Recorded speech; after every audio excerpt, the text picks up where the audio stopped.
O Jornal do Meio-Dia está de volta e a Comissão de Agricultura, Pecuária, Abastecimento e Desenvolvimento Rural da Câmara dos Deputados aprovou o projeto de lei que proíbe a concessão de crédito rural para invasores de terras e condenados por crimes ambientais. Já no caso específico de produtores rurais condenados por crimes contra o meio ambiente, em uma entrevista à TV Cultura nesta segunda-feira, o governador Mauro Mendes defendeu que ocorra o confisco de terras e que deve trabalhar junto à bancada federal para que isso ocorra. E é para falar sobre esse e outros assuntos que está aqui no estúdio do Jornal do Meio-Dia o deputado federal pelo PL, José Medeiros. Boa tarde, deputado, e seja bem-vindo aqui ao Jornal do Meio-Dia. Boa tarde, é uma satisfação estar aqui com vocês. Boa tarde. Deputado, essa lei aí que serve para punir os invasores de terra, a mesma lei, lógico, né, numa outra legislação, serve também para confiscar terra de fazendeiro criminoso, na sua opinião? Na verdade, essa que nós aprovamos na Comissão de Agricultura, ela visa justamente banir, tirar do mundo jurídico um problema que tem acontecido muito, principalmente em pequenas propriedades, pequenas e médias propriedades, onde às vezes esse movimento entra, depreda, degrada o meio ambiente e o passivo fica com o proprietário. Então essa lei, ela visa justamente responsabilizar no CPF essas pessoas e também proibir que elas possam ter acesso a incentivos do governo para que continue com essa atividade criminosa. E no caso do fazendeiro criminoso, o senhor concorda com a proposta do governador que a terra dele seja confiscada? Eu tenho muita dificuldade em relação a essa questão, porque no Brasil nós temos uma anomalia em relação ao meio ambiente, em que quase tudo que você pensar que você fizer, se você pisar numa grama na propriedade rural, já se torna crime ambiental. E aí... Mas, deputado, serve lá para o invasor de terra e não serve para o fazendeiro? Não, porque já existe uma legislação em relação ao fazendeiro. O que não existia era punição para quem invade as fazendas, porque mesmo quando o proprietário tem sua fazenda invadida e há um crime ambiental ali, ele responde pelo crime ambiental que o outro cometeu. Então a nossa preocupação é o seguinte: você tem sua fazenda invadida, o sujeito comete um crime ambiental. Bom, está no seu CNPJ, que a fazenda é sua, então eu vou tomar sua área porque alguém invadiu e cometeu um crime lá. Mas é você o objetivo. O senhor é contra o confisco da terra? Sou contra o confisco da terra.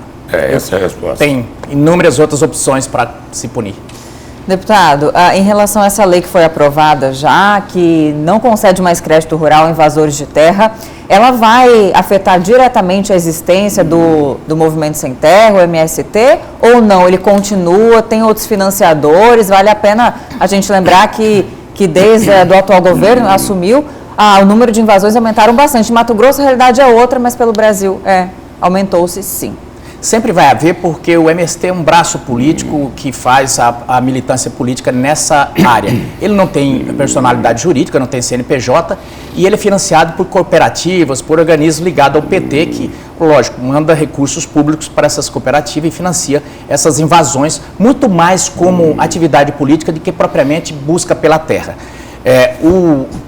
Quem dá terra, quem concede pedaços de terra para as pessoas é o INCRA, não o MST, mas fica essa coisa justamente para a atividade política. É isso que a gente quer evitar, que cria essa insegurança no campo devido à militância política. Deputado, é um tema agora de política eleitoral. Nos bastidores, a informação é de que José Medeiros articulou pela filiação do prefeito de Sinop, Roberto Dorner.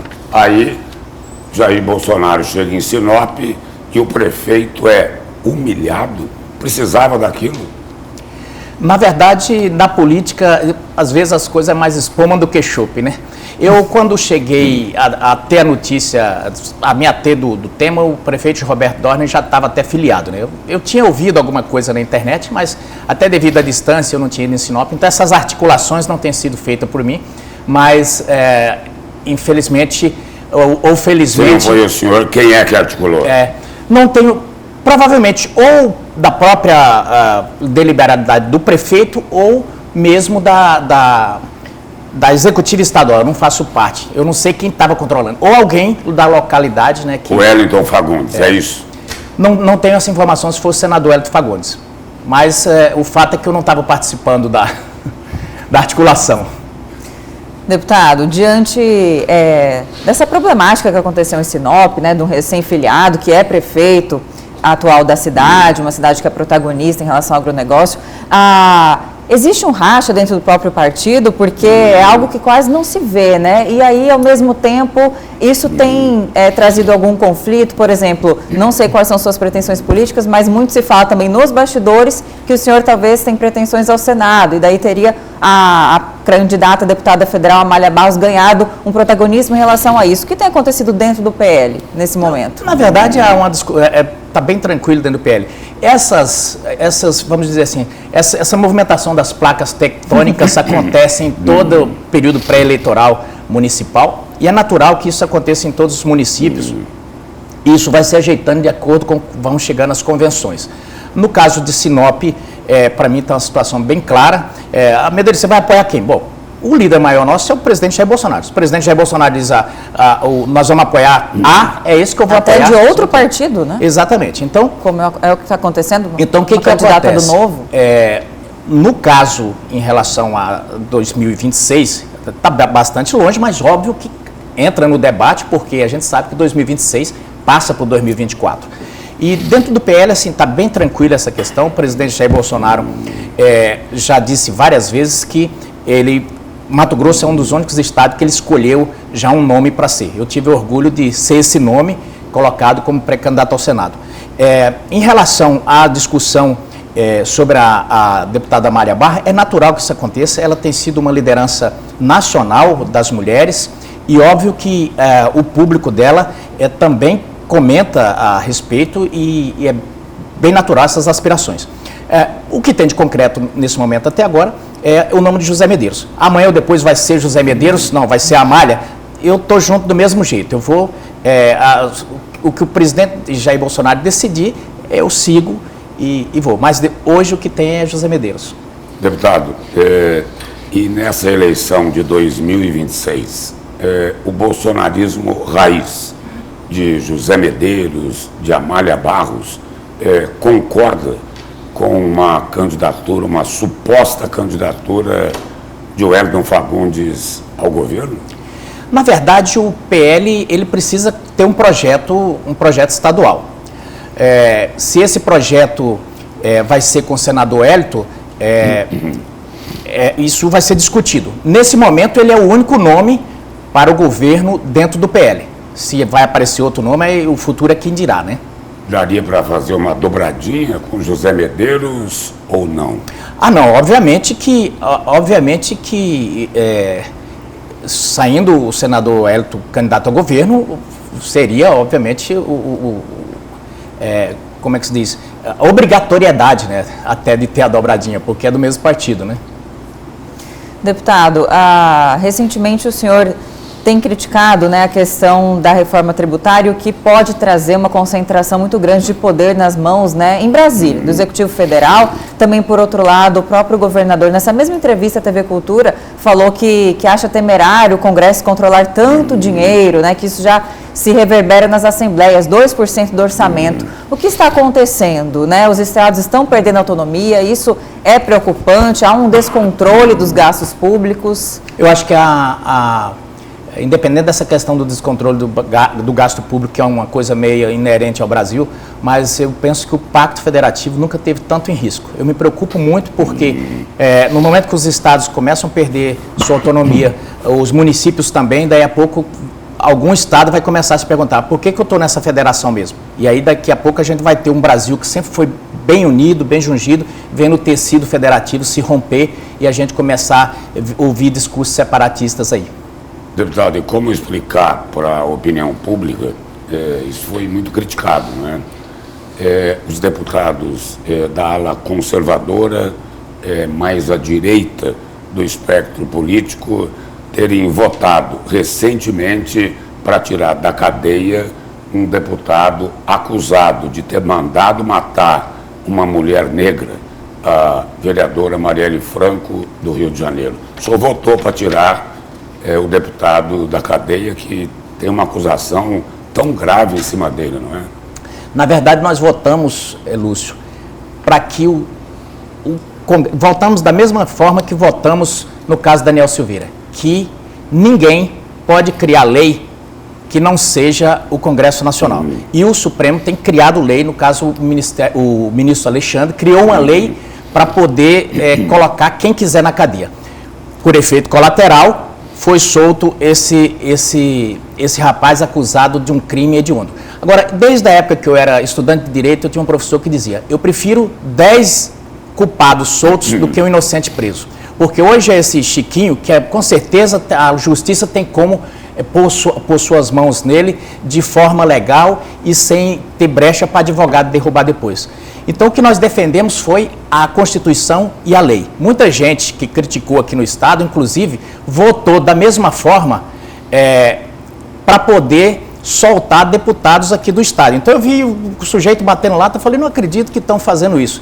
Então, o que a gente votou foi pelo cumprimento da lei, e isso aí, se servir para o Chiquinho Brazão, que em tese é acusado de um crime hediondíssimo, com certeza servirá para o cidadão de bem. A minha preocupação é quando a lei passa a não valer para ninguém.